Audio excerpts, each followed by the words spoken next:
retrouvez à la même heure, le même jour. Vous regardez Des mots et des bas.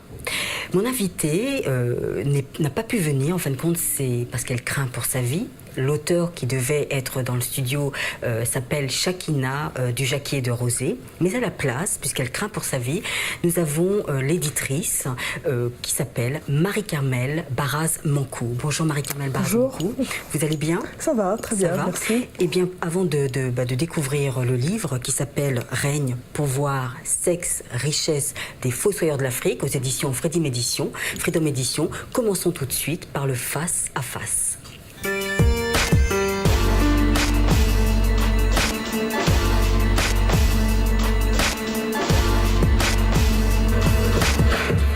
Marie-Carmel Baraz-Mancou, pourquoi avez-vous remplacé l'auteur Chakina du Jacquier de Rosé?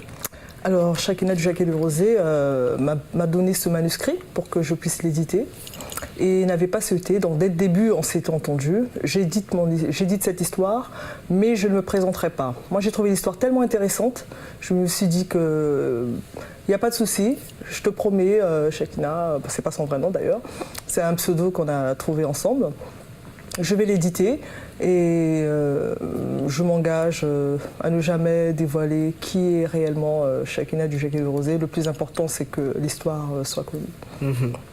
Elle craint pour sa vie par rapport à ce qui a été écrit?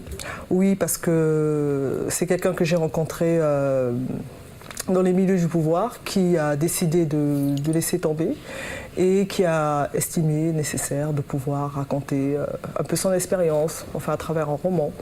Donc c'est pour ça que ça a été romancé de manière à ne pas citer les noms, de manière à ne pas... Mais certaines personnes se reconnaîtront, donc... Alors l'action se situe dans la République de Boganza. Oui. On peut dire que ça ressemble à quel pays de l'Afrique? Ah, c'est au lecteur, parce que vous savez, on a fait un essai de lancement au mois de juin, et c'est étrange, c'est que tout le monde se retrouve.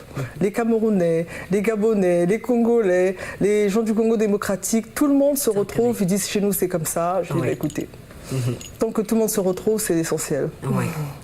Alors, dans l'histoire, il y a deux personnages comme principaux. Bon, surtout le premier dont nous allons parler, c'est Valentin. Alors, qui est-il, ce Valentin? Alors, papa Valentin, donc c'est quelqu'un qui vient d'un milieu assez rural, très rural d'ailleurs, et qui va du jour au lendemain se retrouver parachuté dans un mode de vie très excentrique, très riche. Et donc, malheureusement, comme ça arrive souvent dans certains pays sous-développés, il y a des gens qui du jour au lendemain, se retrouvent à gérer des sommes faramineuses. Et il n'y a pas une préparation psychologique, il n'y a pas... en fait, rien ne les avait préparés à se retrouver à vivre ce niveau de vie. Et donc, voilà, on retrouve toutes ces histoires, toutes ces péripéties de gestion, d'argent, surtout l'argent facilement gagné.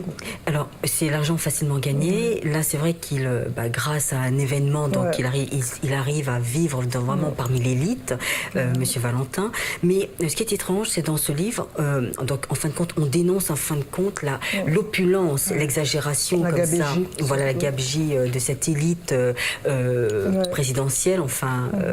Et est-ce que vous avez le sentiment, parce que beaucoup de livres parlent justement de ce gaspillage comme ça, de cet ostentatoire, enfin, de cette vie ostentatoire, ville de luxe, voiture, habits de luxe, enfin, montrer qu'on est riche, qu'on a réussi. Mais il y a beaucoup de livres. Pourquoi a-t-elle craint? Parce qu'il y a beaucoup de livres qui parlent justement de ce gaspillage. Bon, vous avez vu dans le livre, on parle quand même de la vie de certaines personnalités du pouvoir, le sommet de l'État. Donc, il y a des choses qu'on ne peut connaître que si on les a vécues.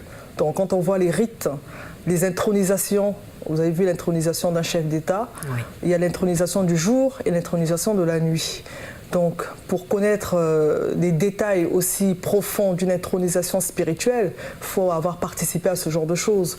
Donc, on saura forcément c'est pas tout le monde qui peut participer, qui peut connaître des détails aussi profonds de l'intronisation, de tous ces sacrifices humains, les raisons, pourquoi on prend des cœurs, pourquoi on a besoin des albinos, pourquoi chaque nom, chaque rituel a son nom, chaque cérémonie.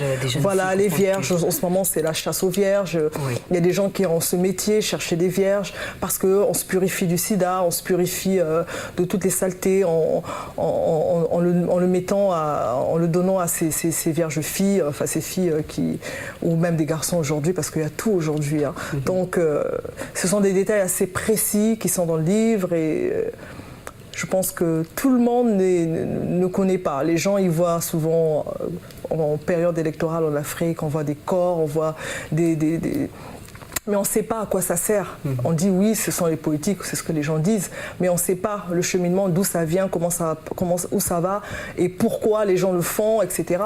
Donc, elle a donné des détails très précis avec les noms des rituels. Oui, par exemple, le kumbi, l'initiation sexuelle des jeunes filles. Ah là, c'est magnifique. Ça, c'est la partie du livre que j'aime beaucoup. Ça, l'initiation spirituelle, ça, c'est la bonne spiritualité. Enfin, la bonne spiritualité quand même, quelque part, des bonnes choses, parce que dans la culture africaine, il y a des choses qui sont extraordinaires, qu'on a laissé tomber.